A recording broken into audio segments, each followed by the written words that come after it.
Je suis naturellement très heureux de vous accueillir cet après-midi pour ouvrir nos 4e universités de l'Europe, de la SCCRE. Nous avons ce rendez-vous démocratique de mai 2019 avec l'élection d'un nouveau Parlement européen dont bien peu peuvent dire quelle pourrait être effectivement la composition. Naturellement, dans la période qui s'ouvre, donc difficile, la SCCRE, celle qui s'efforcera de rester fidèle à ses valeurs fondamentales, à ses besoins d'Europe, il est pour nous absolument essentiel et vital, le besoin de structurer nos démarches politiques ensemble. Juste un mot sur les consultations citoyennes. Beaucoup de propositions, beaucoup de critiques, mais une volonté d'aller de l'avant, une volonté de plus d'Europe.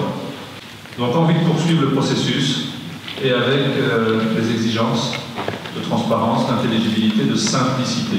On compte sur les collectivités locales. Le local est peut-être le schéma manquant des évolutions de l'Europe jusqu'à présent. J'ai vraiment le sentiment que nous avons besoin de redonner une incarnation, mais plus que ça, une histoire à notre Union européenne. De redonner à nos concitoyens le goût de l'Union, le goût de l'Europe.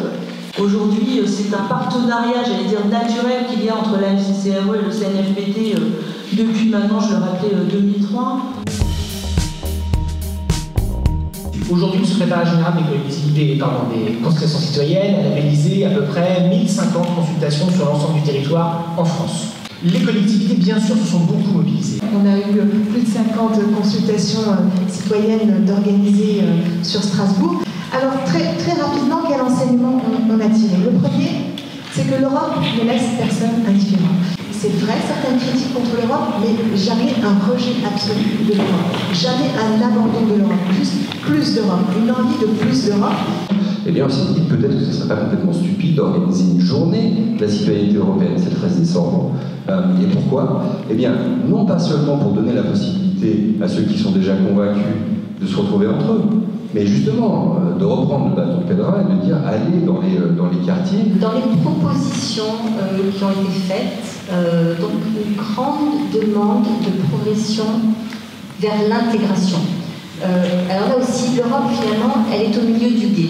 Et comme on ne veut pas revenir en arrière, eh bien, il faut qu'on avance. Il y a trop de choses qui sont inachevées.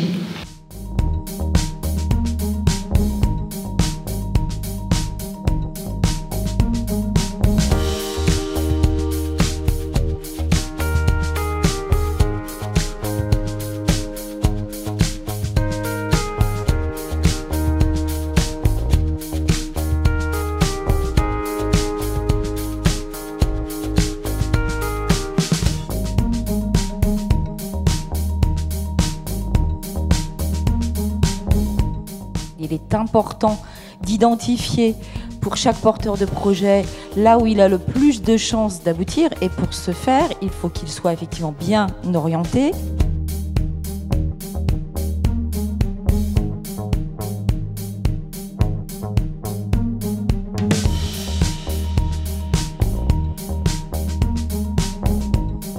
Il faut arriver à mener les personnes à travailler ensemble. On s'est dit, bah tiens, ça serait peut-être intéressant de se fédérer.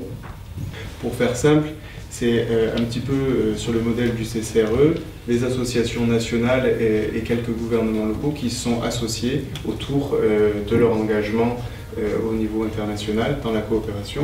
Nous sommes en train de discuter, de négocier avec la Commission européenne, avec le Parlement, du futur cadre financier de l'Union européenne, des futurs programmes et en particulier du programme de la cohésion territoriale. C'est le programme de solidarité des Européens envers les Européens. Avoir des objectifs partagés entre 27 États, plus de 270 régions, c'est un atout. Il y a un lien entre les degrés d'identification avec l'Europe et les sentiments pro-européens et les investissements à travers la politique de cohésion. Plus les gens voyaient des projets dans leur ville, dans leur région, plus ils se sentaient européens et avaient des sentiments positifs par rapport à l'Europe.